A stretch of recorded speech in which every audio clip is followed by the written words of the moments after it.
साहब शऊर फैमिली का हिस्सा बनने जा रहे हैं। मेहनती आदमी हैं, काम करते रहे हैं। फंगस होगी पूरे जिस्म पे, इनके सर, मुंह, चेहरा, पाँव, इनकी जो वाइफ थी उनके हाथों में भी ये स्टार्ट हो गया था। छोटा सा इनका एक बच्चा है। तो डॉक्टर कहते कि बिगड़ गया, ਇਹਦਾ 4-5 ਮਹੀਨੇ ਜਿਹੜਾ ਹੈ ਨਾ ਉਹ ਇਲਾਜ ਹੋਣਾ ਹੈ ਤੇ ਫਿਰ ਇਹ ਠੀਕ ਹੋਣਾ ਹੈ। ਸਿਰ ਤੇ ਵੀ ਇਹ ਸਾਰੇ ਜਿਸਮ ਤੇ ਅੱਗੇ ਵੀ ਪਿੱਛੇ ਵੀ ਲੱਤਾਂ ਤੇ ਚੱਲਣ 'ਚ ਵੀ ਮੈਨੂੰ ਦੁਸ਼ਵਾਰੀ ਹੁੰਦੀ ਤੇ ਸਾਡੇ ਕੋਲ ਤਾਂ ਸੜਕ ਤੋਂ ਇਲਾਵਾ ਇੰਤਜ਼ਾਮ ਕੋਈ ਨਹੀਂ ਸੀ। ਫਿਰ ਤੁਹਾਡੇ ਕੋਲ ਇਸੇ ਵਜ੍ਹਾ ਤੋਂ ਆਇਆ ਮਦਦ ਵਾਸਤੇ। ਇਹ ਵੀ ठीक नहीं है, ਇਹਦੀ सीने ਦੀ हड्डी बाहर आ रही है। मालिक मकान ने फारिग कर दिया चूंकि किराया नहीं दे सके। कजन के पास रह रहे थे, अब उन्होंने भी जवाब दे दिया। ਉਹ ਸਰ ਮੈਂ ਚਾਚੂ ਦੇ ਬੇਟੇ ਦੇ ਘਰ ਰਹਿ ਰਿਹਾ ਤੇ ਉਹ ਕਹਿ ਰਹੇ ਭਾਈ ਮੇਰਾ ਘਰ ਖਰਾਬ ਹੁੰਦਾ ਹੈ, ਤੁਹਾਡੀ ਮਿਹਰਬਾਨੀ ਤੁਸੀਂ ਆਪਣਾ ਇੰਤਜ਼ਾਮ ਕਰੋ। कोई बंदा जवाब नहीं दे रहा है इनको, क्योंकि वो बड़ी जबरदस्त फंगस उनको डिजीज हुई हुई है। ਸਮਝਾਉਣ ਤੋਂ ਪਹਿਲੇ ਮੈਨੂੰ ਕਿਉਂਕਿ ਕੰਮ ਵਾਲਿਆ ਕੱਢ ਦਿੱਤਾ, ਉਹਨਾਂ ਖਤਮ ਹੀ ਕਰ ਦਿੱਤਾ। ਫਿਰ छोटा सा बेटा है, मैं देख के कहाँ जाऊँ, मैं तो मदद ही मांग सकता हूँ। इनके बालों पे वो पस सी पड़ी हुई है और वो पानी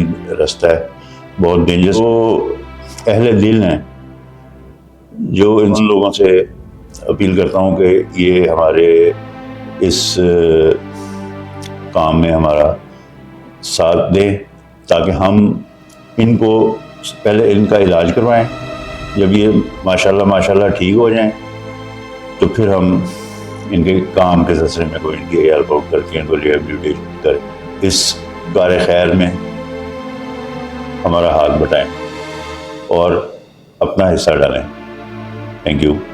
शऊर वेलफेयर फाउंडेशन एक रजिस्टर्ड इदारा पाकिस्तान भर में फलाही मंसूबों के जरिए इंसानियत की खिदमत कर रहा है।